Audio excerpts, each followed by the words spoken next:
Hey everybody, welcome on into Northwoods TCG. Thank you everybody for joining us here this evening. And as always, we're going to be here talking Tuesday night. It's going to be our discussion. So if you are following us for Rip and Chips, that's Friday and of course Sunday, 9 p.m. Central Time. Friday, just a special announcement here before we get going this evening is that we will be doing a claim sale. So we're getting that all set up. There'll be a video here posted as well explaining how the claim sale is, how that works. And there'll also be a little short at the beginning of the first couple of them, just so everybody gets an idea for what's going on when they come in. That usually is going to be about the first hour of the Rip and Chip or the live night on Fridays, and then we'll be shifting over to just our standard Rip and Chip after that. If it's an hour, whatever we got going on, people can purchase while we're going doing the claim sales too if they're not interested in that. So just want to talk about that. But tonight we're going to be talking about the main focus is going to be cashing out before this market completely collapses, and that way you're stashing cash for the next Pokemon buy. That's right, we got a lot of things going on right now in the current market. Are we going to crash? No, but we have seen some pretty good reductions in booster boxes, even in Sword and Shield side of things, especially the late Sword and Shield boxes going forward, even Evolving Skies, some of the premium boxes, some of the ones that we consider the gold standard of the Pokemon TCG. That's definitely seeing some reduction. We're seeing about 7 to 10% reduction in the Sword and Shield spot. But like we talked about a month ago, we've been starting to sell off on those things. At least I have been. I've suggested it because now is the time to start stashing some cash while the market is still high. Once again, you never are going to hit the peak of a market. Very few people are going to hit the very peak of the market. Most of the people are going to fall into an average and that high point.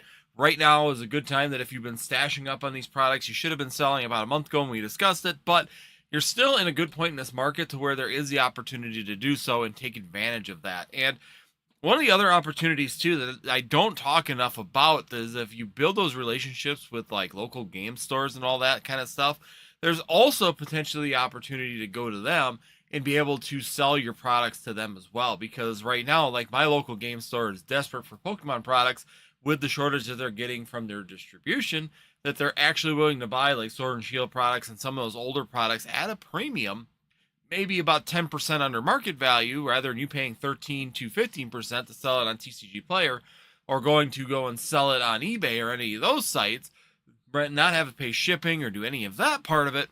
Go to your local game store, bring it up to them if you know them, especially if you have some rapport with a local game store.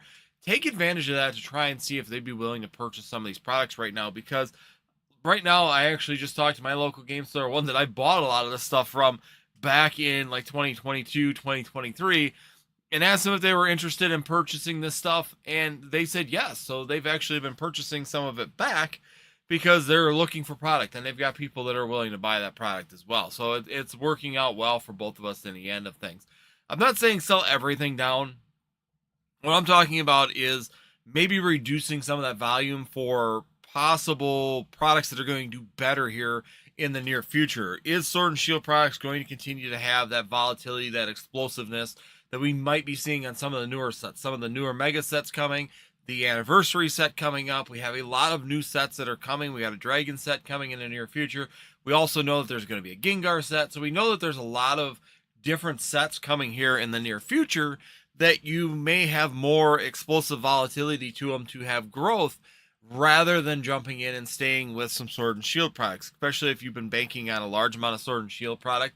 Yes, I think that if you held on to it for 4 to 5, 10 years, you'd still be happy with the results of it. But as an investment type of person, I'm looking at how can I maximize gains, and honestly, maybe getting rid of some of that Sword and Shield product that's starting to move maybe 8 to 12% gains per year, potentially here in the near future, and going into something that we might see 20 to 25% per year gains on is definitely maybe a better option, especially as we keep moving forward and we got some hot sets coming and some things changing on that part as well. So we got a lot going on. There's a lot of things happening in the market. We're seeing that slowdown. We're seeing that reduction right now. Not really a collapse. And once again, the flashy title, guys. 100% honesty, flashy title. Do I think that right now that we're in the position to see a Pokemon market crash? I don't think we're in crash territory at this point in time. It definitely is something that should be watched. It definitely could happen. We're kind of getting in that point where we're in that little bit of a limbo area where it's really hard to determine or really decipher where this market could go. And there's a lot of things that, you're kind of like sitting there watching someone flip the scale back and forth, that one thing this way could make the market go again. One thing this way could make the market fall again. And we're kind of on that tipping point right now on the scale where the weights are starting to go towards the other direction, where we might see reductions, where we might see the markets start to slow completely or completely start to go down. Once again, seeing Sword and Shield boxes starting to drop by 10% on some of them. Some of them are as much as 14% right now. So seeing that reduction back on older sets is definitely getting to be kind of a red flag for where the current state of this market is right now. So not to sit there and say panic sell. I wouldn't be panic selling into this market. I don't think that we're at that position in any way, shape, or form, nor should you be panic selling. I mean, realistically, at this point in the market, if you did buy it 4 years ago, back in 2022, 2021, the price of that product has done extremely well. You have a lot of ground before you need to be panic selling. You can be listing and taking your time and making that opportunities. Is it going to go all the way back to, a year ago pricing? Probably not. I think that a lot of, especially Sword and Shield product, early Scarlet and Violet stuff is definitely going to be there. Paldean Fates, everybody's freaking out about a reprint of Paldean Fates. I will tell you that from distribution, the only thing that I know from Paldean Fates right now is we're getting tech stickers. So the tech stickers are getting a reprint, restock. I don't know if you want to, I'm not going to say anything is confirmed reprints. Our distributors are saying that Paldean Fates is getting a tech sticker reprint. I think I got a case of those secured right now that are coming out. So those are kind of the Paldean Fates. We already had the 6-pack booster bundles come through. We've already had some other little odds and ends, tins and that come from Paldean Fates. We're going to see the tech stickers now. Them are becoming available right now. So that's kind of what we're looking at from Paldean Fates. No ETB returns. No collection box returns. Realistically, we're just looking at those tech stickers. Is that going to be a big influence on the overall market of Paldean Fates? No. The other one that I do know that we're getting some more product on is going to be Destin's Rivals. Sleeve blisters are coming out available again as well. So there's that opportunity on Destin's Rivals. Once again, is it a reprint? Hard to say. This product could have been sitting around. My feelings are is that the amount of Destin's Rivals has been in other products. I think that they've continued to print Destin's Rivals because it showed up in a lot of the Mega. So everything from the Mega Mini Tins all the way to the Latias EX boxes, Mega Latias EX boxes. It's continually rolling through right now with Mega, and I think it's going to roll into Phantasmal Flames as well. Salamence Reshiram box as well. That had half of it was Destin's Rivals, half of it was Mega Evolution. So it was once again split between those two, and we really don't know for sure what's being reprinted. There's really not like it used to be where you get it confirmed. This is what's getting reprinted.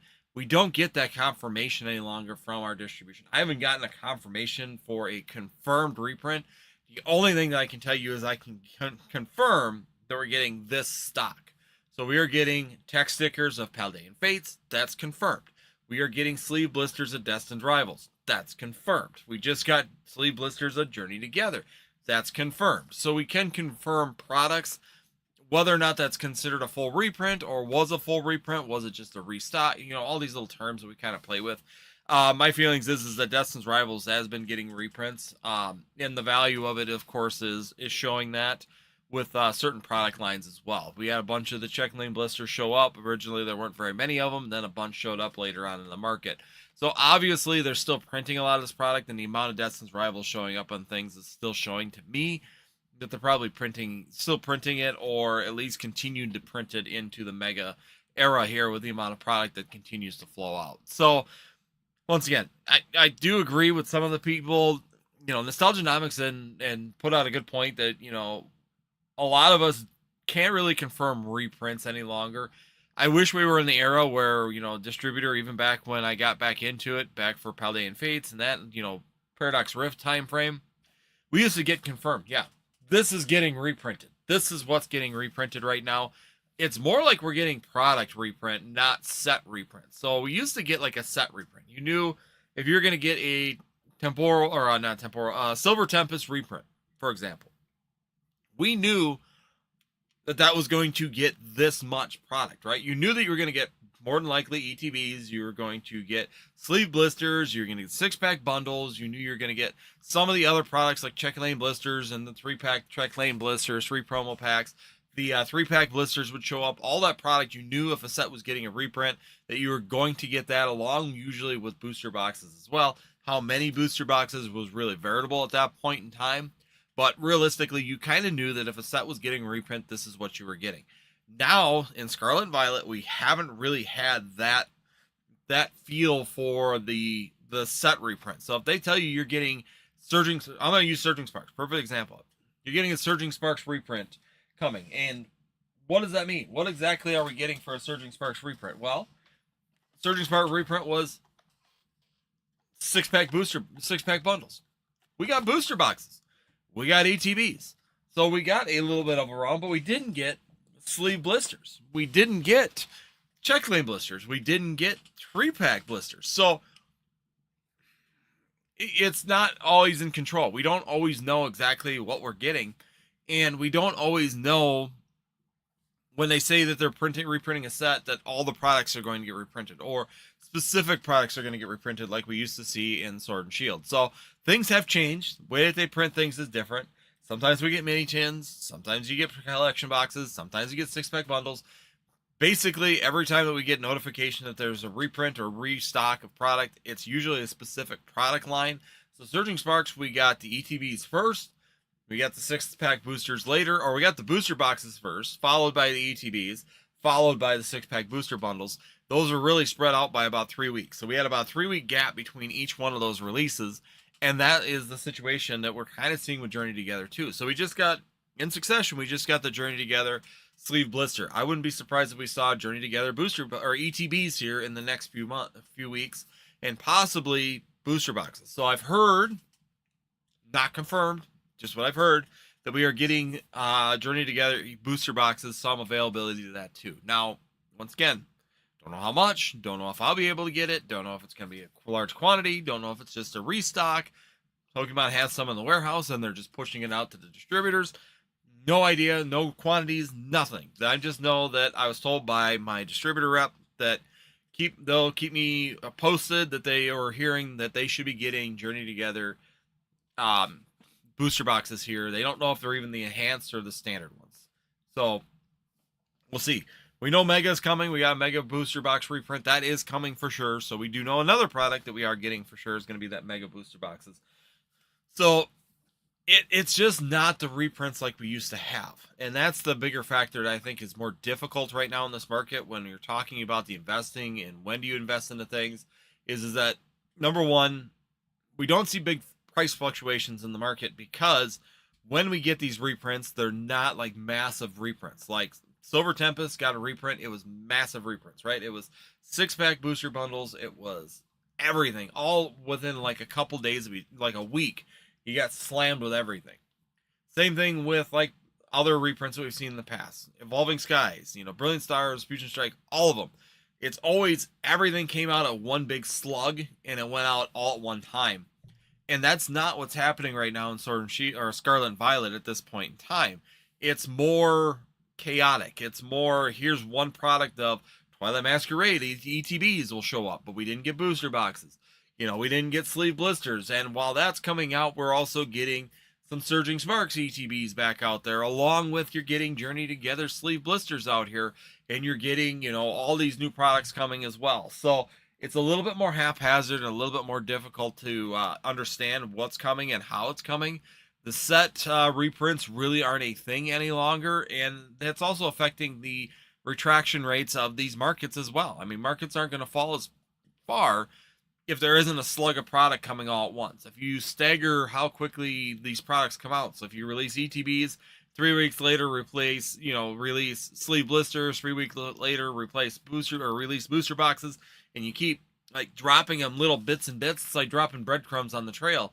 The birds never get full because they're chasing the breadcrumbs. So we're really not fixing the market, and it's really not affecting the markets like we would normally expect for the term reprint that we hear so often out there in the market. So are there reprints of these products? Yeah, I think that they are reprinting this. I don't think that this is the original products. I don't think that these are the original print runs of these particular products like Twilight Masquerade ETBs. Do you honestly think with the hundreds of thousands of those that just showed up in the market between our distribution, between MJ Holding and everybody getting these particular products that was not a reprint, hard to believe. I think that they reprinted the Twilight Masquerade ETBs. Do I think that that's going to make a big dent in the market? It did, actually. There was enough of them in that market, especially for Twilight Masquerade, that we actually did see a change in the overall market for the overall pricing of those things. So, yeah, that's kind of where we're at right now. We have a lot of things that are going to happen right now, and it's really the scales tipping back and forth. So my suggestion is that if you have some of that Scarlet and Violet stuff, and you have some of that product that you're, thinking that it's probably going to slow down at this point in time, do you think, for example, Scarlet and Violet base set is going to keep up with potentially a new set coming out in the Mega Evolutions era? Probably not. And I'm just reading a comment right here with the last one just came up. Surging definitely took a hit too. It did. I mean, we saw some pricing come down, but it also recovered very quickly. So, for example, if we're going to go back to the Surging Sparks discussion, we can go back to the Surging Sparks booster boxes. And actually, the Surging Sparks booster boxes, so I'll just pull them open real quick, just so I give you the right data as of November 4th, 2025. So if you see this later, this is today's information. This is may not be relevant in another 3 months. I've had people now going back to videos I did like 2 years ago and really pushing that narrative that, hey, you're wrong because, well, it was right then. It may not be right now. Things change in this market. As any kind of a market, you can go back to Bloomberg and watch information 2 years ago, and it is nowhere near relevant to what the market's doing today. But if we look at Surging Sparks, a perfect example of it is that right here is where we got that first reprint. So it was up about 250, and then it came all the way back down right here in September. So I'll go out 6 months. 6 months is going to give us a better picture of this particular, what happened. We were about 250, almost 260 at one point in time. And then we got that reprint right there at the end of August. So at the end of August, that's when I got like this booster box right here. So I got a 6-pack booster box of these. And I had to buy them from distributor for $190. That was what they sold them to me from distribution. So when these rolled out at $190 a piece, the market came down to 230, almost down to 218 at one point in time. And then it actually went all the way back up to $300. So we saw a drop of about $20 to $30. And then we saw it kind of come down and then go back up. And now the retracts that we're seeing currently in this market, I believe, is just market fatigue at this point in time. Some of these booster box sets are definitely feeling the fatigue of the market being such a new set. I mean, this set is just at the year mark at this point in time. I think it was released in November of 2024. So you're looking at a set that's only a year old. It's getting reprints now, and we're starting to see the effects of those reprints. Seeing 6-pack booster bundles, seeing ETBs, seeing all these products coming in, it definitely has made an effect on this. Number one, market fatigue. Number two, people concerned about are we going to see more booster boxes, that kind of product come back as well. So yes, this is definitely going to be something that's going to continue to be an issue. So if we go Surging Sparks booster bundle. Booster bundle is another one where we did get a large plethora of product from this particular one. It actually, right here, you can see it was up to $45. We saw it drop all the way back down to about $40, $39 right here. And now we've kind of come back up to about $43. So it has come back up again. Once again, you can kind of almost time when these, actually here it's 43, went down to 40 or 39, came back up to 44, and then kind of dipped back down again here recently. Right at the end of the month, back down to 41, and now it's kind of come back to 43. So it's kind of bouncing now. As more ETBs hit the market, as more of the Surging Sparks products hits the market, you're definitely seeing that fatigue actually going through the product. Every time that you kind of see a product released, like the ETBs were released here, the booster bundles are affected. When more of the booster bundles show up, then booster bundle price is affected. So we're starting to see that bouncing, and what that means is, to me, what that's showing me is that we're becoming more organic and stagnated. It's not like it's a bad stagnation at this point in time, but we are starting to see people be a little bit more wise about what they're paying and how much they're paying for these particular products. It's making people kind of list high, and then someone will come in and sell low, then someone will sell one high, someone will sell one low, someone will sell. If you look at the pricing chart on it, it kind of spikes all over the place. The Pokédata IO is fantastic for being able to see that. So if you want to go to Pokedata.io, for example, and I don't have it set up, otherwise I'd pull it open on my screen. But if you were to go to Surging Sparks and actually pull up the products, the nice thing is that you can go into sealed products, find, for example, the 6-pack booster bundles right here. So you can grab this particular product and you can actually map it out by points where you can actually see where the sales are. And these sales are both on TCG Player and also, but the TCG Player pricing is the day's average. So it's a little bit easier to see the eBay pricing because you're seeing a lot of these bouncing. Like, for example, let's just go back to October 20th here. Well, October 19th. It's a good day to see the difference. There was one that was sold at 60 and there was one that was sold at 32. And there was a bunch of sales all in between that range. So basically, you're getting a range of products and you're seeing that sales range. It's not like it was before where if I go back to like 6 months ago on this particular product, so if I open up my chart and go back 6 months, you can actually see how it's more consistent. You'll see data point 35, 30, 36, 37, 38, 39, 40. It just keeps going up, up, up. You're not really having that organic movement. You're having that up, up, up push rather than what we're seeing now, which is more of that duration of product pricing, where you're getting eBay even fluctuating quite a bit from the high to low. And you're also seeing that in TCG Player. It's no longer just a straight line up. You're starting to see market fluctuations on a graph, which is more of that serrated edge, which then to me is more organic. That's what we want to see in a market. To me, that market is now getting to a point where you have almost equilibrium between supply and demand. So basically you have the same amount of people looking to buy something as their price that they're selling it at. So, or the amounts that they're selling at. So you're going to continually have that duration. Someone's going to buy high, someone's going to buy low, someone's looking for a deal, someone just wants it, and you're getting that more duration to the actual drafts rather than rocket ships going straight up like we've seen in previous times in the market. So it's good. To me, it's a really good thing to see. I mean, I'm pulling up the right now on Pokedata.io. If you don't have an account there, please consider it. It's very good information. A couple other ones. I like Pokedata.io because they do go back like years. Like they've pulled data from years ago, a little bit deeper than a lot of the other ones, just because they've been around for a longer period of time too. So you can really see trends, especially on Sword and Shield and even in the Sun and Moon products at this point in time. So if we go back to Surging Sparks, go back to the product lines, booster boxes, you can see a very similar trend at this point in time where you can see that variation of the product lines and see that variation, that duration in the actual points, which is nice. And so I like turning on the point data sometimes, and here you go. So you've got one that actually, so for example, on the 20th, you have a booster box that sold for 150. You just had one sell at 200, and then you had a whole grouping of them sell about 235 to 250, and then you had one that actually sold up at 310. So even on eBay, you're seeing that market, that fluctuation where you're no longer having those really high points all the time. You're having more low and high, and it's averaging out, which is what TCG Player is actually running about the average of those sales points from eBay at this point in time. So it's actually where, so for example, the high was 310, the low was 150 on that day on the 20th. TCG Player was coming in at 150 or 250. So basically right in between the market points that we're seeing on eBay. So eBay and TCG Player are averaging out to be about the same when we're looking at these products and these points. So yeah, it's starting to see. I mean, if you're looking at potentially getting some cash ready, definitely I wouldn't hold on very much longer, and I would start considering just slowly selling out of it.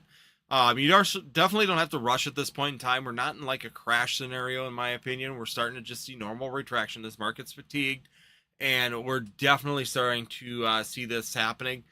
Like I've said before, people with credit cards and are taking on heavy credit card debts in order to try and supplement into this market are definitely putting themselves at very high risk. Every single week, every time we talk here on Northwoods TCG Live, it's definitely starting to look worse and worse and worse for them individuals. And with Mega ME2 coming with Phantasmal Flames right around the corner, and them potentially going to be taking a huge potential at loading up those credit cards again in order to try and make some money on these particular products.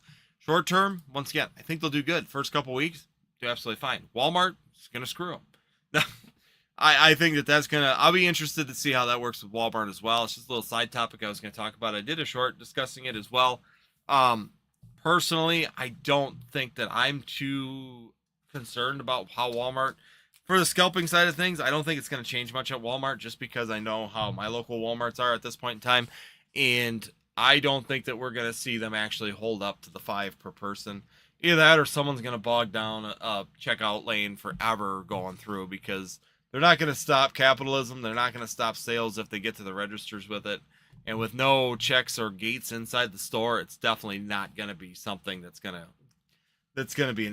happen. It's going to sell it through. The scalpers aren't going to get it. It's just it's a pain in the butt for them more than it's going to actually be a savior for anybody out there when it comes down to the cards. But all right, I just saw Team Rocket Joey put up a comment here.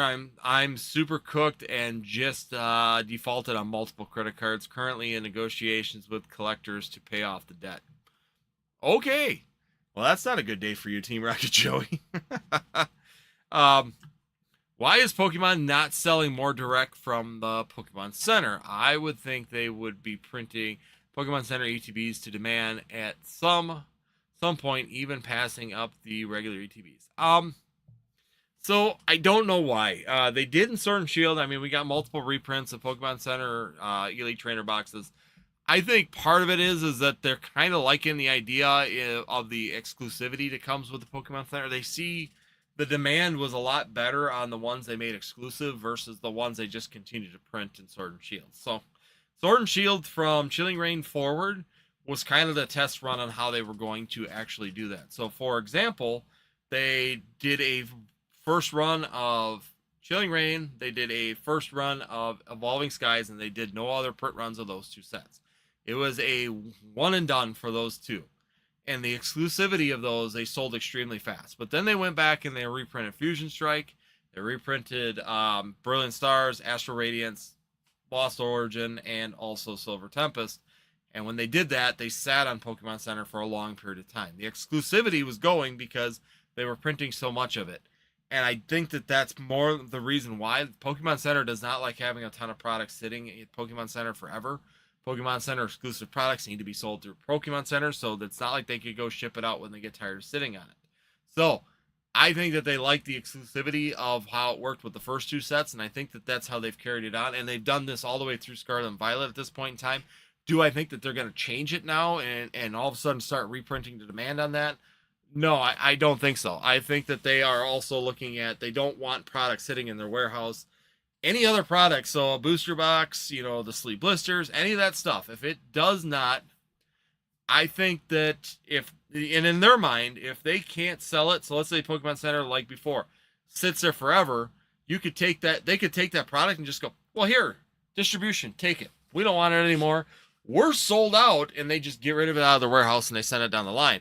Pokemon Center Elite Trainer boxes, any Pokemon Center product needs to be actually sold through Pokemon Center. So it really creates a conundrum that if it doesn't sell very well, because Fusion Strike sat on there forever. Brilliant Stars sat on there. All the last ones that they did reprints on really sat forever. And the ones that they were one and done, they printed to the original demand and the orders for those products, they were gone. I mean, they just never saw them again. So they learned, I think, in Sword and Shield, how to actually handle that and actually be effective on that. So I think that that's what they're going to continue to do with the Pokemon Center Elite or the Elite Trainer boxes or any kind of Pokemon Center product, is that they're going to probably do one and dones on those.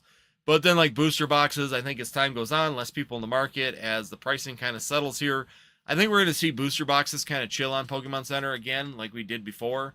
And then when they get tired of them sitting there, they'll just ship them to distribution. Distribution will send it out to all their vendors, and we'll all get it eventually at some point in time if it doesn't sell out. So that's just my opinion on it anyways. I don't know what Pokemon's thinking. You would think that they would take advantage of a market and start printing things to demand on their website. You order as much as you want, and then they'll just print the demand. But there again, they can't supply their distributors at this point in time, so why would they sit there and do their website? Because if they do website, they have to have stock. They have to sit there, and so they got to have stock in hand. They have to have people to package it. They have to deal with claims of, orders being lost. So they got to have customer service involved. I mean, you think about the logistics of Pokemon Center to be able to ship out a warehouse versus just taking product and sending it to distribution and saying goodbye and making probably as much money. If, they're probably not making as much money, but on the other hand, they're not having the logistics and the costs of shipping stuff because they do free shipping. They got employees that package this stuff. They have to have employment and all this other.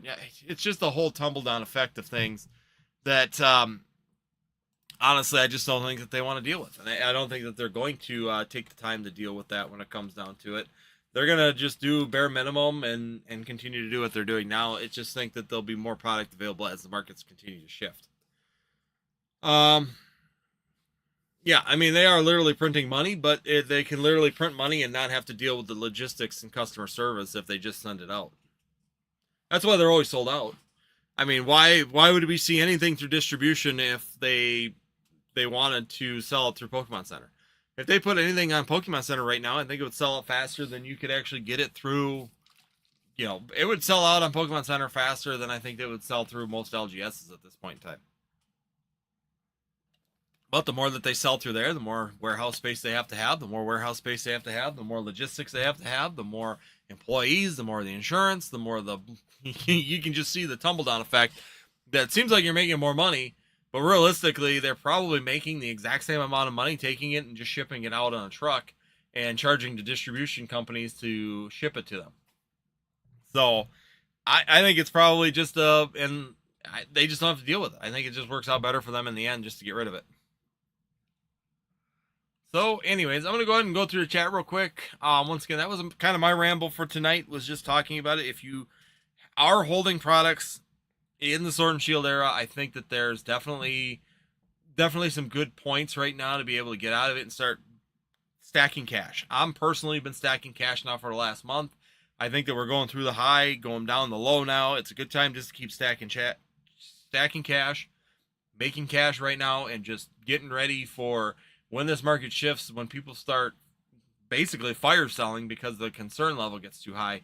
That's what I want to have money available for, because that's when you start getting them deals where case of booster boxes are $800 instead of $1,200 to $1,500 currently in this market. So those opportunities do open up, and I want to have the cash available to be able to get in on some of those rather than trying to hold out long term on some of these ones that have just been they're going to move up a lot slower. Why not take some of that capital, leave some of those behind?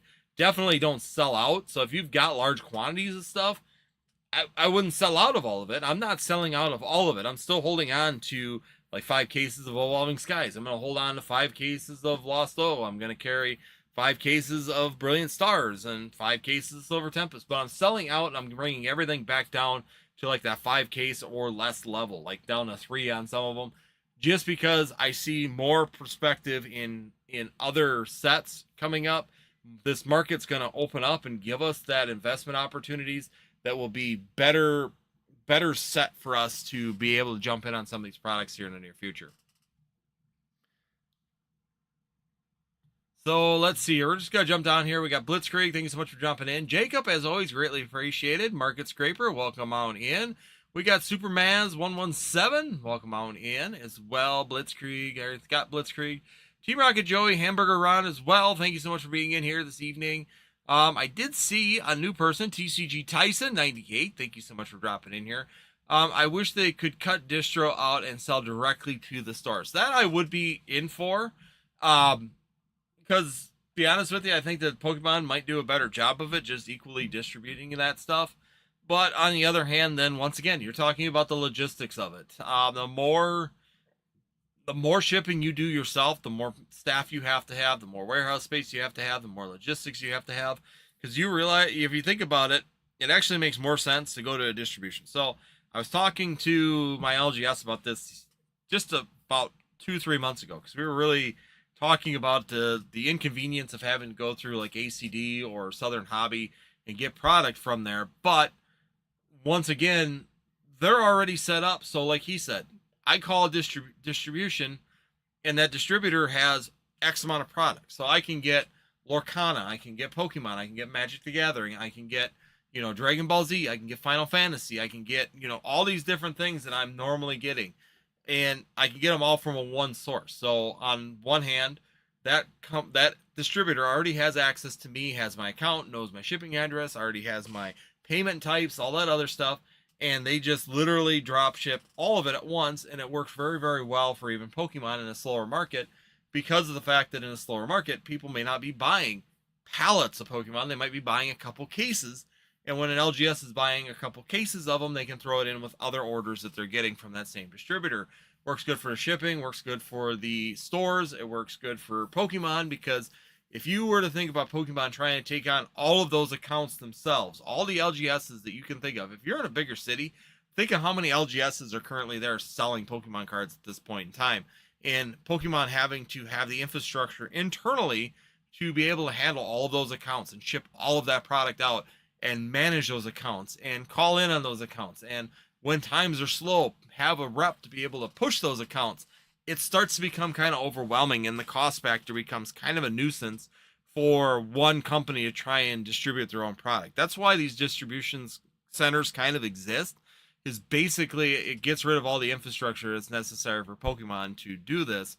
And it also makes it so they can conglomerate multiple TCGs and multiple shipping aspects into one location and ship them out. So the logistics of Pokemon taking that on would absolutely be a nightmare, and it would also logistically, like my LGS said, logistically they feel like it would be a nightmare for themselves as well, having to work with Pokemon to try and get that. Trying to work with an actual printing company or the actual TCG itself for just that specific TCG, a lot of places would stop carrying it just because of the nuisance of trying to do that rather than being able to mass order stuff through Southern Hobby. So for example, even when I order, I can order Journey Together. I can also order, One Piece. I can order Dragon Ball Z. I can't order Magic. I wish I could, but I can order other TCGs and give them a test. So like I just got Gundam. So I just got Gundam from my distributor as well. And they're willing to do like test batches. So I don't have to sit there sometimes and buy huge quantities from them. They're willing to do test batches as well to see how they go. So that's probably the biggest factor behind it on why Pokemon will never sell straight from them to an LGS, is because then they would also have to sell to Southern or to MJ Holding, to Excel, or they would have to take on every single Walmart and Target themselves as well. Yeah, it's just a matter of the fact that there's going to be a huge logistic issue with doing that, and the costs work for a distributor just because they handle so much, while Pokemon would just be handling Pokemon, and that's where the factor I think comes in to be more of an issue when it comes down to that. So Team Rocket Joey, thank you so much for being in here as well. Just making sure I'm not missing anybody right now. I think I got everybody that's in the chat right now. If you are in the chat right now, make sure you say hey, hello in the chat. If you want to discuss anything, definitely let me know as well. Let me know if you got anything you want to discuss here coming up on the chat that has to go with what's happening in the Pokemon market, or what's happening right now with Walmart as well. We can discuss that a little bit further in depth. I kind of skimmed on it, but we can go a little bit further in depth as well. Walmart somehow slower than Pokemon reprints, lol. I think, so Blitzkrieg says, I think LGSs probably won't buy as much or pay lower since they know the dip is coming. And I think that that's part of it, possibly. But a lot of them still have a big demand for people coming in all the time trying to buy things. So my LGS was about 10% low. They flat out said they're buying 10% under market right now, but they can split the packs up and they can sell the packs at maximum price. So if you got sealed product like a booster box or ETBs, they're definitely able to sell those fairly well, especially Sword and Shield products right now. People really do like that. And a lot of people are searching out Sword and Shield products again. So even though there's a dip in the market, there's still a demand for Sword and Shield products right now. I just think the pricing got a little too heavy, and people just can't afford it at this point in time. Jacob, planning on putting my stuff away for 2 to 5 years, just hoping to buy more cheap in the next year. Yep. And that's exactly what a lot of us are doing. Some of it's going away for another 4 to 5 years. Other one, like myself, trying to build up capital again so that I have that availability to be able to capitalize on the market that's potentially coming. If it doesn't come, then I'm just going to be sitting on a pile of cash. It is what it is, right? I want to have the flexibility to be able to take advantage of people fire selling and panic selling, and I'm definitely going to want to have that opportunity to do that. Jacob says, can't wait for the Mega Gengar. I'm excited. I can't. Phantasmal Flame drives me crazy that the box actually, their packs have the Gengar and then the Gengar is not in the set. It's like, really? Why do you even have it on the pack art but not in the set? Jacob says DLC or a Mega Pokemon gonna go crazy. Possibly new Mega Lucario. That'd be fun. Hi all, how's it going? Super Maz. The collection boxes are out of control. They're everywhere. There are so many collection boxes when we just want regular sealed product. Hello, everybody's gonna throw hands for specialty boxes for Black Friday. We'll see what they are. I haven't really seen any. I really haven't seen any discussion on what's coming out for the holiday season. If anybody has it, go to the Discord and post it up. I have not seen any. I was just on there this weekend looking through Poke Beach and Poke Guardian, and I really haven't seen any real announcements for like collection boxes. Every year, there's always seems to be like last year was Crown Zenith, so there or 2 years ago was Crown Zenith. We always seem to get some collection boxes of a specific set or a specific product that comes out, and I have not really seen anything. Did they announce some? Okay, Blitzkrieg says they announced some. I must have missed it. I kind of searched it on Poke Beach and Poke Guardian, and I didn't see anything like specific Hidden Fates. I wish. That would be, you want to have a fist fight in the store, you put Hidden Fates down on the ground and see what happens. Man, I really hope they hit DR hard. Unfortunately, I think they will push Mega really hard and help supplement ZA. Yep, they're going to push ZA and also Pokemon Pocket and also Pokemon Go. Megas are more equipped to go to those than they are to actually going back to just the regular EXs, because it's going to push harder with the Megas. So I already kind of covered this one. So I already talked about Hamburger there. We already talked about Jacob on that one. Team Rocket Joey's cooked. He maxed out his credit cards. He's going to be in financial ruin here next week. Time to sell that Lorcana, bro. Time to get out of Lorcana. I'm going to be horrendous for these people with major debt. It is. It's going to be very bad for them. They're the ones I'm more concerned of is, and like I talked about in last week's live, got my bottle of drink. I'm more concerned for the people with mountains of debt right now. Like myself, I'm not concerned because it is what it is. The market does what it does. It's just gonna be water off duck's back. If I have to sit on Sword and Shield for a longer period of time, woohoo! You know, if I gotta hold on to early Scarlet and Violet a little bit longer, not gonna hurt my feelings. I mean, it's expendable money. It's just gonna sit on the shelf. It's already most of it's already paid for or paid off at this point in time. I'm just trying to capitalize on some cash right now to get ready for fire sales.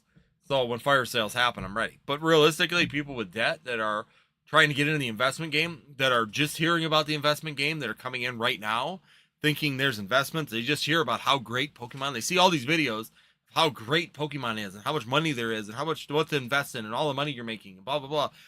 They go and buy into it and now use debt thinking, well, I got a credit card. I'm going to max out the credit card and I'll pay it off before next month, and then realize things aren't as liquid. They don't move fast and it takes time, especially when you're new and you don't have a reputation and they don't know who you are. It takes a lot longer to sell things, right? So these are all things that people don't take into consideration and are taking on boatloads of debt right now, especially with a new set release here in 2 weeks. Those people I'm very concerned about. If they haven't paid off their mega debt, now they're going to go into Phantasmal Flames. What's going to happen to them in the long term when it comes down to how they're going to mitigate that? Can't believe they can't be using your EBT for Pokemon. No, they can't call that a food source, but I've heard people working around that as well, Blitzkrieg, which is really, really dumb, but I have heard of people doing that and working on that as well. So, yeah, people are selling their food stamps right now because people are paying top dollar for food stamps for cash, and then they're taking that cash and buying other things. Not necessarily Pokemon, but they're buying other things by selling their food stamps to families who need it. So, yeah, they're selling food stamps at like 50% cost. You know, there's always been that happening to a point. But it's becoming more prevalent right now with the current market. With even food stamps with the current shutdown, are definitely going to be interesting to see if that's going to go up in price. I can't believe people would actually pay that much money for a food stamp. You know, pay more than the value of a food stamp, because then it'd be kind of defeating the purpose. If you can pay that money for a food stamp, why are you not just going and buying the food? But people's minds are weird. Who knows? There's probably somebody paying $1.25 for $1 food stamp because they need their food stamps. That's the way some of these people think. I'm not saying anything against people that need them. I know plenty of people that actually need them if they're disabled and stuff like that. But I also know plenty of people that could get their ass out of the house and go to work. I could hire them right now if they'd get their butt out of the house, but they won't come out. So they're living on the subsidies and they don't need to. they found a way to use the system, and they really aren't necessary. They're just living off of it. So it's a two-way street. I know people that need it. I know people that are just living on it because they can, and there's nothing you can do about it. Joey spent all of his money playing the most expensive sport called golf. Yeah, that'll kill you. $100 a hole, or $100 for 9 holes is kind of pricey at the end of the day. Super Maz says, considering selling my Sword and Shield Charizard UPCs just to make room for some of the cash for deals. Thoughts on holding or selling? It depends on how many you have. That's one of the products I have not really gone and sold, but it's been on my watch list to maybe consider doing it at this point in time. I have enough of them where I was considering selling down about half of them and starting to move. Like you said, I almost want to have liquid cash at this point in time coming up in the next few months rather than holding on to sealed product, because even the price drops by 25-30%, I'm still way up because I was buying them at like $70. So whoop-de-doo, they dropped from what, 350.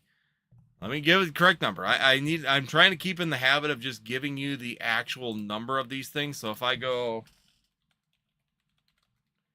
Ultra, so if I go to the Charizard Ultra Premium Collection, so right now they're $404 at today's values. They've actually come down. They were at about $440. They dropped down to about $400 to $405 right now at this point in time. Even if they were to drop back down, I mean, honestly, if they were to drop by 50%, I'm still 3xing my money. So am I really going to sit there? Is it one of those products that I'm feeling like I need to sell right now? No, I don't really have a big rush on that particular product to be able to do that. So personally, I'm not in a rush to sell it. I've considered it. Once again, you're sitting there looking at what cash would be good to free up, and there's a lot of cash right there that could be freed up. But once again, it's another one of them pillar items that do I really want to sell down on that right now? That's the real question. Go back and forth on it when it comes down to it. But I probably will end up selling some of them down just because I have, what is it, 4 per case, I believe. I think it's 4 per case. I want to say I got like 30 because I got a couple loose ones hanging around too. Probably between 30 and 35 of them laying around. So I've been just considering selling down on some of those. James from Alamo City, welcome on in. Handy got in late. Everyone, please smash that like button and sub if not already. It really helps Andy's algorithm. Thank you so much for that as well. Got 22 viewers out there right now and only 6 likes. So smash that like button quick.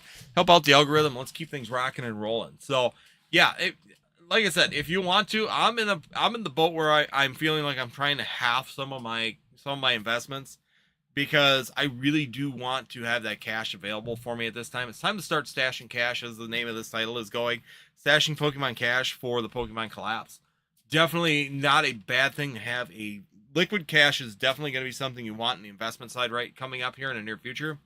So personally, getting ready for that, getting that liquid cash, maybe selling down some of those older investments, those matured investments, to be ready for those, investments that are going to be coming available that'll have some really good opportunities here in the near future. Definitely something to consider. I'm not telling anybody you need to go sell out. I'm not telling anybody how to handle their own products or how they should do it, but I'm telling you what I'm doing right now is that I'm starting to stash cash. I want cash. I want liquid cash to be able to take advantage of this market. If it doesn't happen, it is what it is, right? I'm just going to have extra cash, but it's definitely something that needs to be considered if you're looking at it as an investment aspect.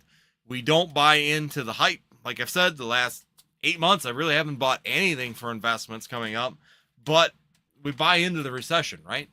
So crypto right now, I'm buying crypto. Why? Because the crypto market's going down and I'm chasing it down.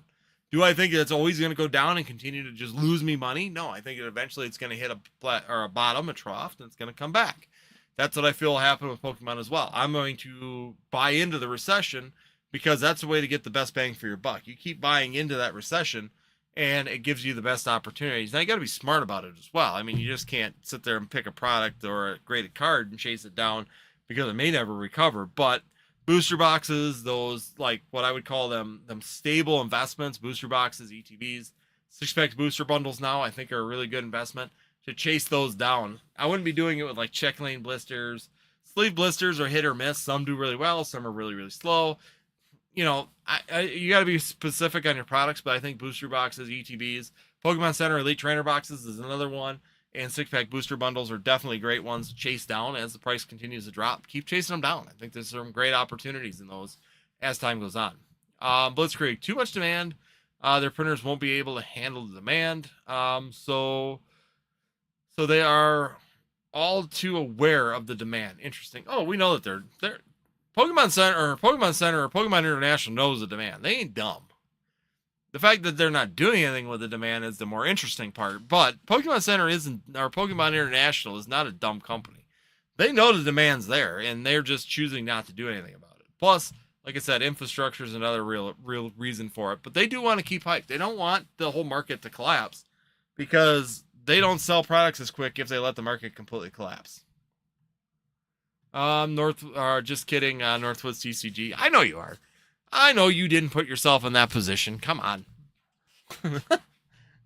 You got the same mindset I do, Joey. You're not going to put yourself in the position where you're getting under a ton of credit card debt and ending yourself. Jacob, Pokemon knows that well is about to run dry.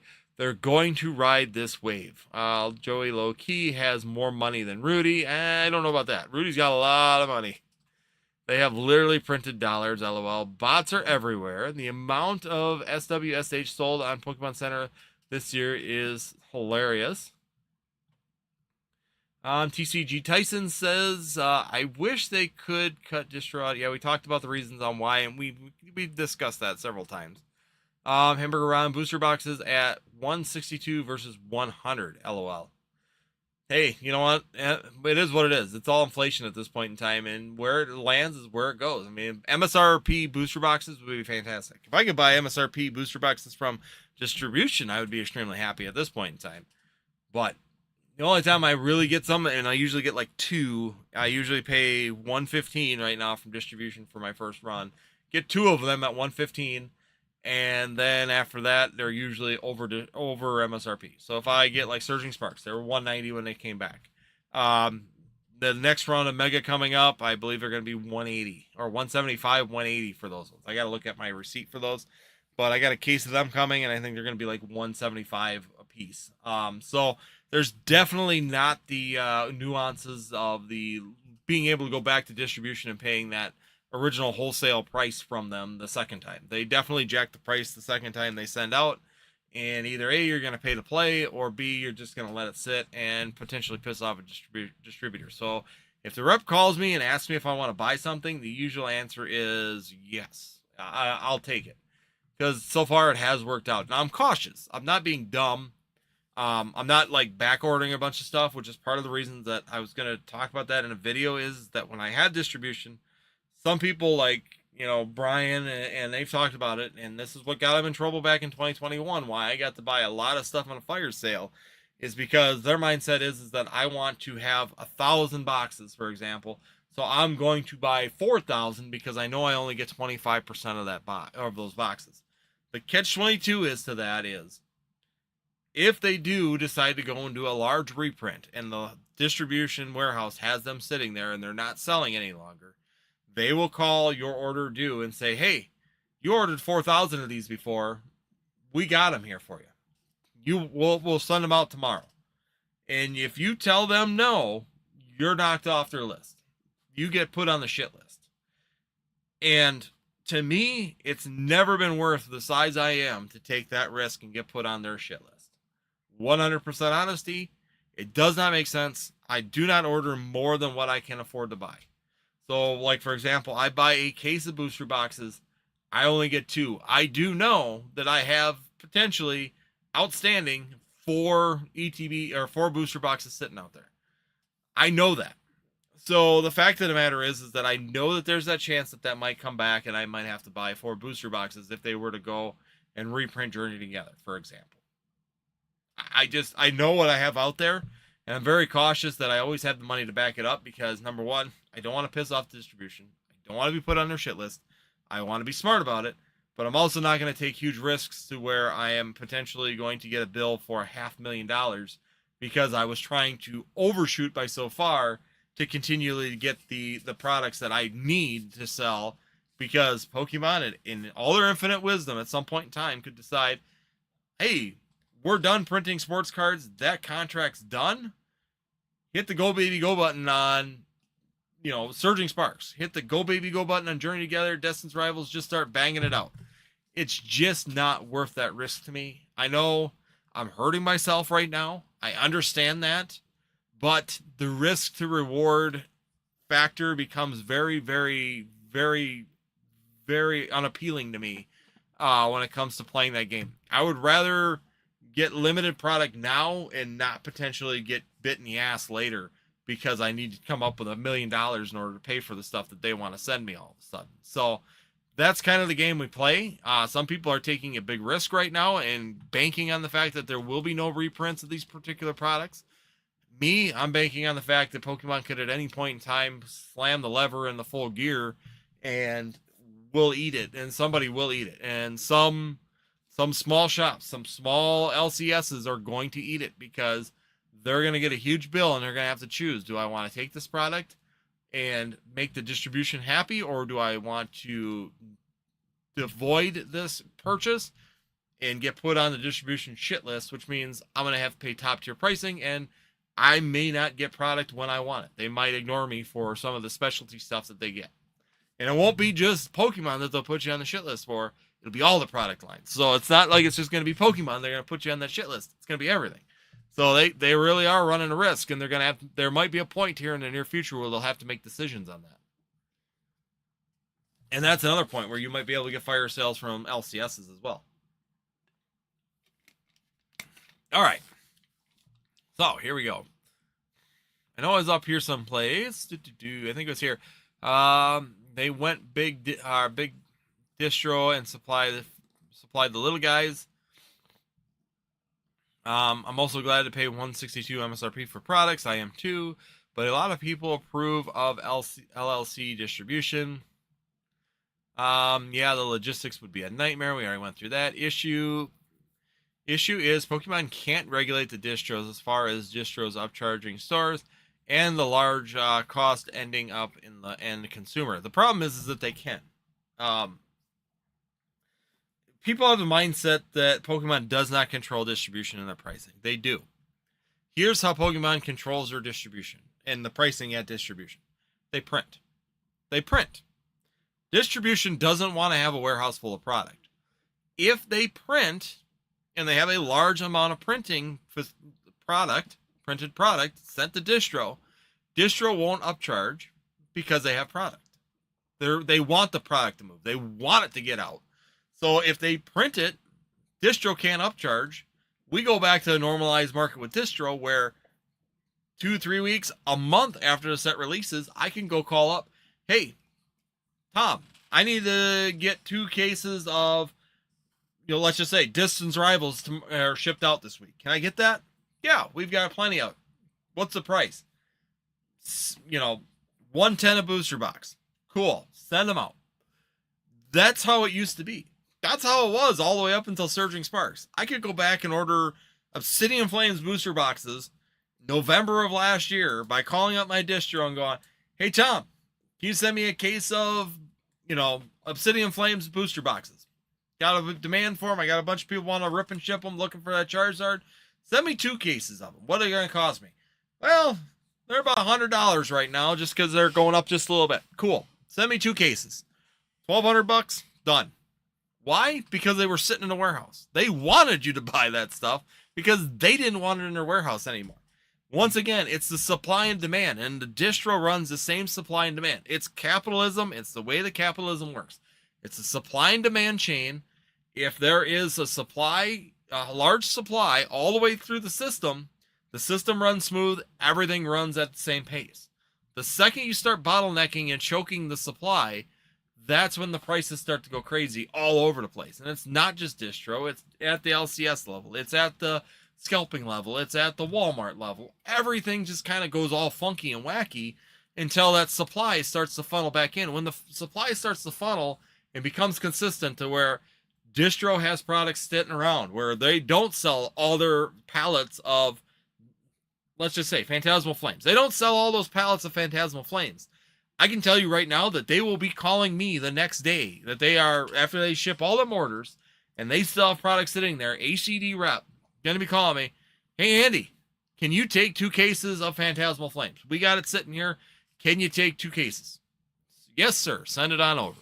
That's the conversation we used to have. They would call you when they had product because they wanted to get it out of the warehouse. I haven't had the distributor call me looking to give me product in a long time. And it's not something that's going to change as of near future. 6 months down the road, definitely could. It's definitely something that may happen. So these are conversations we used to have that just do not occur any longer. And until distro starts getting a flush of product where they have a consistent backfeed and a backlog of product, they're going to charge what they want. And it's the same thing. Then the LGSs are going to wrap up the pricing because why not? I have to pay this much. I have to pay $190 for a booster box of Surging Sparks. I'm going to sell it $250. Why? I need to make money in this too by the time I pay fees and shipping. Or if I'm at the store, like my LGS does now, their online stuff, they sell at market price. But if they go to the store, they just do their normal 20% markup. So if I go to my LGS right now, he's Salaman's Fresh Ram boxes. They were selling them at MSRP, right on the shelf. He said if I got them on TCG Player right now, I'm selling them at market price, which was like $63, $65. So he said, I'm charging the $15 more. Number one, I'm going to pay more. So I have to ship this and do all that work. But on top of it, you know, I'm going to go to the market value because otherwise I'm going to get cleaned out really fast. So LCSs are playing the game a little bit as well, but it's definitely, the regulations are definitely going to be print rates. Print rates are always going to control the regulate the markets. Hamburger Ron says, how's the Walmart limit going to work out? Sounds good in theory. I'm sure everybody will follow the limit. No, they're not going to. They've already tried it locally at a couple stores around me. I talked to MJ Holding. I think I talked about that in a live like 4 weeks ago. MJ Holding has been working with Walmart to test that out on some of their bigger stores, and they were going to a 4 product limit. For example, Hayward store had a 4 product limit. Doesn't work. Because, number one, Walmart employees don't care enough to sit there and regulate the front end. Number two, people go to the self-checkouts now. 2021, it worked because they had the tobacco department. I talked about this in a short, so I'm going to recap the short. Walmart used to have tobacco section, and they used to put all the TCGs behind the tobacco section and put the limit on it. So then they'd give it to you over the counter. Yeah, I'd like, 2 of the, Reshiram Charizard GX boxes. I want 2 of those. Cool. They'd hand it to you over the counter. You went and paid, or they paid for it right there. And then they knew if you came back and did a circle and came back in the next hour and the same person was working, they'd go, sorry, we already gave you 2 of them. We're not going to give you 2 more. That was how it worked. Now they don't have a tobacco department. Customer services at most Walmarts don't have the staff behind there anyways because they don't have enough staff to run the store most of the time to begin with. So they're not going to put it behind customer service. MJ Holding said their customer service doesn't want to take responsibility for it anymore. They don't want to bog down their customer service handing out boxes of Pokemon products. The checkouts, so if you go to the regular checkouts, are going to max out at 4 products. But they're not going to go to the regular checkouts. They're going to go to the self-checkouts. And basically, they're going to go 1, 2, 3, 4, 5. Okay. They're going to scan the 6th one. It's going to go, sorry, you've reached your limit of Pokemon TCG products. They're going to set it back. They're going to go pay, swipe, done. 1, 2, 3, 4, 5.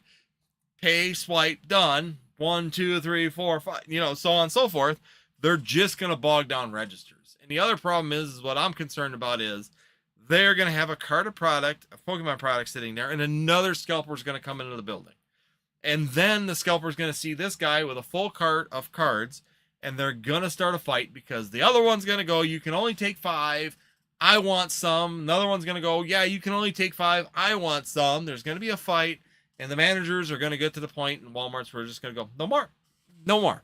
They're on the edge right now. People don't understand. And the MJ Holding 2 reps that I both talked to have said, Walmart is on the cusp of saying no TCG. Honestly, they're to that point. They want that space back. And the amount of discomfort and issues that it's caused them in the last 4 years, it's to the point where they've gone, we don't want to carry it any longer. MJ Holding is talking about vending machines where you have when you use a payment, that payment will be locked out for 24 hours. That's the other option that they've been looking at as well. There is a big issue regardless with scalping, and once again, like any rep will tell you, any distribution would tell you, product rate is going to fix it. That's it. That's all it's going to fix it. Print the damn cards. You print it, you'll push out the scalpers. Once you push the scalpers out, the product will sit on the shelf. The product will sit on the shelf. Everybody gets the product, right? That's the simple and easy way to fix it, but nobody knows why Pokemon isn't doing it. But I don't think it's going to work. I think it's going to do exactly that. Some Walmarts are going to enforce it heavy. Walmarts like my local ones are just going to go, it's not worth it. I'm just going to watch this idiot go through and scan his card 20 times, 30 times today in order to get those sleeve blisters and get those ETBs. They're just going to let you sit there. You're going to bog up a register for a half an hour, 45 minutes, scanning all this stuff out. And they're just going to shrug their shoulders and watch and snicker at you from over with their little handheld scanner watching it. I mean, that's realistically what we're going to do. And where this is all going to go. Let's see here. We can keep dreaming for the 160 price. LOL. Heck, I'd pay over 160 LOL, probably all the way up to 200, depending on the set with no issues. 250 to 350 is just stupid though. Just like it was stupid when they were able to buy for 90 in the stores. Yeah, made like no money. Yeah, exactly. I mean, remember City in Flames, Paldea Evolved, Paradox Rift, all them original sets. We used to buy them from distro for $92 to $95, and then they were selling for like $100. So you could not, you made no money on them, realistically, back at that point in time. I just want it to be reasonable and stable. That would be nice. If it could just become stabilized, it'd be fine. The LGs have their Evolving Skies booster boxes up in their stores still at $2,800 and Fusion at $10. They're not going to move them. Booster boxes are just kind of a display piece a lot of times. They're actually almost charging a booster box premium at a lot of the LGSs at this point. They don't want to sell them. If you buy them, they're losing their display piece. So a lot of them aren't in any push to try and sell them at this point in time. So if the market changes, they may rethink that, but currently they're not in any rush to sell booster boxes. I've kind of noticed that even some of the early Scarlet and Violet ones, they're charging 10%, 20% over the market value right now on them because of the fact that they want to hold them. They're a cool display piece and they want to keep them. They announced some Hidden Fates. Yeah. Good luck with Hidden Fates. But not specific.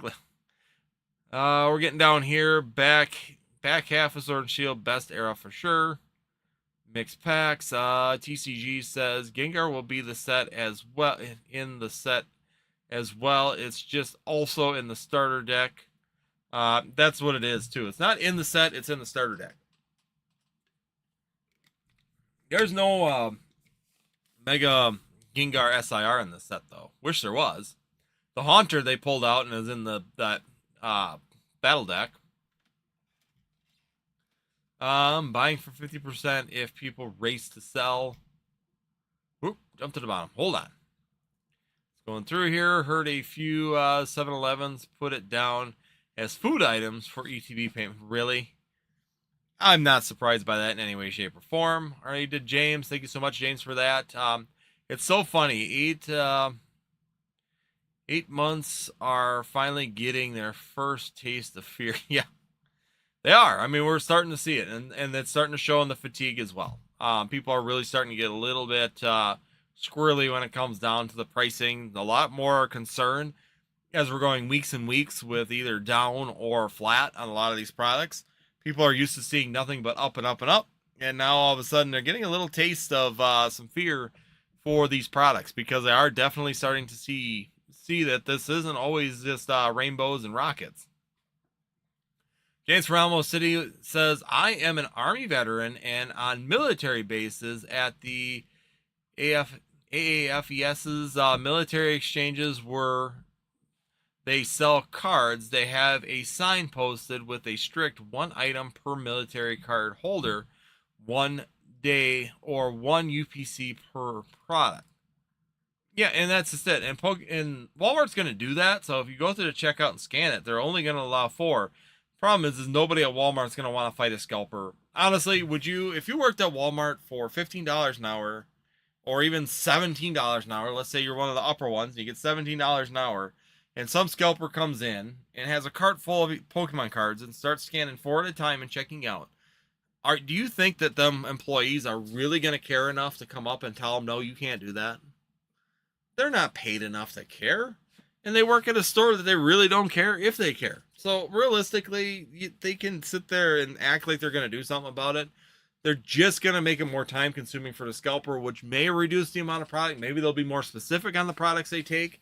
So basically, they're going to go after the big items first. So you'll be able to get sleeve blisters, but you won't find any ETBs or collection boxes because they'll fight through them and get the big products out as fast as they can. And tins, any of the bigger products are going to go fast. So you're going to get sleeve blisters, and they'll leave them behind just because they won't want to hassle with them. So they'll get sleeve blisters will become available just because of the fact it takes so long to check out, hundreds of those that they're just not going to deal with it. But ETBs, all that stuff are going to just disappear right away. They'll fight through them to get them out of there. James from Alamo City, they watch you and enforce it at the self-checkout and at the regular checkout. Likely it is followed because not everyone can access the base. Yeah, I mean, you got a restricted group of people going into the base and a restricted amount of people that have access to that stuff. So it's a little bit easier for them to do those kind of things. Once again, and they care. When you get a smaller grouping like that, they care about those things.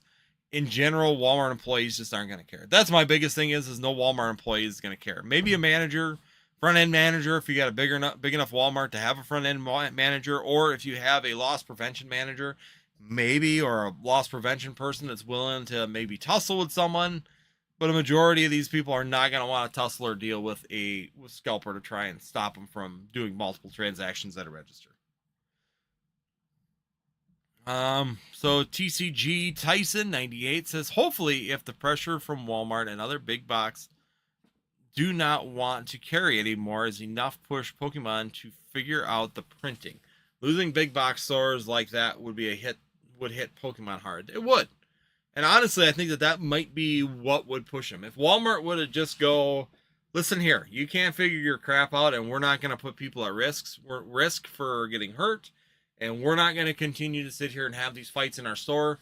We're done. You either A, make it so that we get plenty of product where we don't have to deal with this anymore. You fix your stuff or you're out. Pokemon might be more willing to do that, especially if two of them. If Walmart and Target were to go together and say, we're not offering, because Target's threatened. I mean, Target threatened in 2022. Target's also threatening the exact same thing. So if MJ Holding were to lose Target and Walmart's, nationwide and probably other countries as well, I don't know if Canada has Walmart and Target. I know they have Target, but I don't know if Walmart's big in Canada. I'm sure it is. But if they lose Walmart and Target in all these in 2 countries, that would be very, very detrimental to the Pokemon TCG. That's going to take a hit, which means that maybe then we'll just get more product through distribution like we should. They'll send less to MJ Holding and more to regular distribution chains, which would be the nice thing. But that's going to be interesting to see how that all plays out when it's all said and done. So for the Wally Wednesday Walmart online drops, the limit of 5 is better than 12. However, limit of 1 to 2 is more fair. Now, James, this does not include the online sales. This is in store only. If you read the thing, this is the online. This is not, from what it said, it does not say anything about online purchases. This is in the store in that department. So I don't know if it includes online. I think it includes just the stores. Yeah, I don't think it's online. I think the online limits are still going to be set as they were, because they already have the online limits on the products. So like 99 Phantasmal Flames ETBs when they did the release, that they have the limits already on those particular products. So I don't think that this actually goes to the online store. This is just the store itself. So yeah, I don't know for sure. That was something that was discussed earlier today with someone else, and we couldn't find anything that said anything about online. It says in store. So on the thing, it says our stores will only allow a limit of 5 TCGs, or Department 82, I believe it was, will allow only 5 purchases of Pokemon and TCGs from Department 82. That tells me that includes any products. So if you were to go do One Piece, or if you were to do anything from that Department 82, which is their TCG and their sports cards and that kind of section, you're only going to get 5 items through Walmart. 5 items total from Walmart on those. So that's the way I read it, is that it wasn't necessarily because that wasn't necessarily just Pokemon either. It was just that department, but they specified because of the viral Pokemon videos that they would be taking action and making Section 82, Pokemon department down to 5 limit. So that's the way I read it. It really didn't say anything about online store. So I don't know if online is going to be included in that or not. That'll be a question that will be interesting to see if it's actually going to limit to 5 online as well. I think it'd be good. Some of the products 1 to 2 would be better, like you said, but we'll see. I don't think that that's going to qualify on the online sales, though. All right, guys. I made it through the list. I got them all again. So, once again, I try and get all the comments. So, if you guys do have comments, once again, it's after 10. I try and do this in 1 hour. So, about 1 hour and 20 minutes. It seems to be about where we get to, about an hour and 20 minutes. So, once again, greatly appreciated for everybody that came in with the comments. Once again, make sure you guys hit that like button if you guys are hanging with us. There's still 18 people in the live right now, and there's only 11 likes. So make sure you guys hit that like button before you leave for the evening. Also, come and join us on Friday. We're going to be doing something a little bit new. We do our rip and chips typically on Friday, but we are going to do a claim sale at the beginning of the live as well. So basically, we're going to have a bunch of cards. We're going to just list them out there at market value of when I agreed upon. Some of them might be a little bit over, but not too bad. We're going to be right there at market value for most of the cards. I went and looked. And basically, we're going to roll through them, come in, hit claim. Let's say it's a Gengar. You put claim GEN on it. And the first person to put that into the chat is the one that gets that. It's $5 flat shipping for as many cards as you buy for the night. And basically, we make an account or make a purchase link for you in our shop. You go purchase it and we'll mail them out to you. And then it's if you do want to use us for that as well, make sure that you let me know on Instagram or DM me on Discord as well. And what you can do is just let me know. It's 10% commission right now for anything less than 100 cards, or it's 8% up to 200 cards. I don't want to go over 200 cards per night right now unless we get really, really popular and a lot of people doing this. So right now I'm going to limit to a 200 card sale. But if you go from 100 to 200, it'll drop down to 8%. Anybody who purchases $5 flat fee shipping for the evening, and that's all the cards that you buy for that evening would all be part of that. So if you'd like to, come join us 9 p.m. Central Time on Friday. We'll start the claim sale at 9 p.m. We'll go to the rip and ship after following the claim sale when we finish up with that.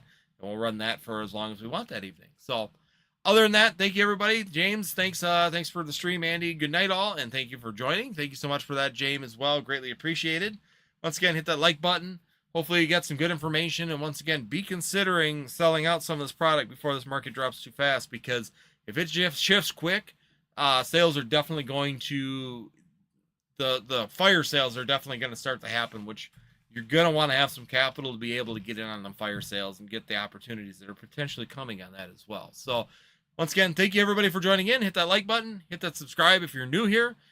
And last but not least, make sure you hit the notify before you leave as well. I'm trying to keep up on shorts, and join the Discord as well. We put up promotional codes for the month. And one last thing, I almost always forget, consider that membership. We do have the Northwoods TCG YouTube membership.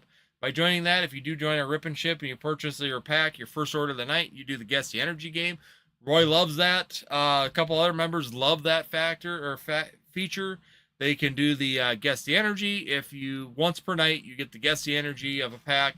If you guess it correctly, then you get a free, we spin the wheel for a Sword and Shield bonus pack as well. Just to thank you for being a member. A little bit of fun for you guys as well. Plus, we randomly throw up every so often, month to month, we throw up a code for you guys to get some percentage off at NorthwoodsTCG.com as well. So a lot of things we do for our members just to make you guys happy, and also for supporting the channel. It's greatly appreciated.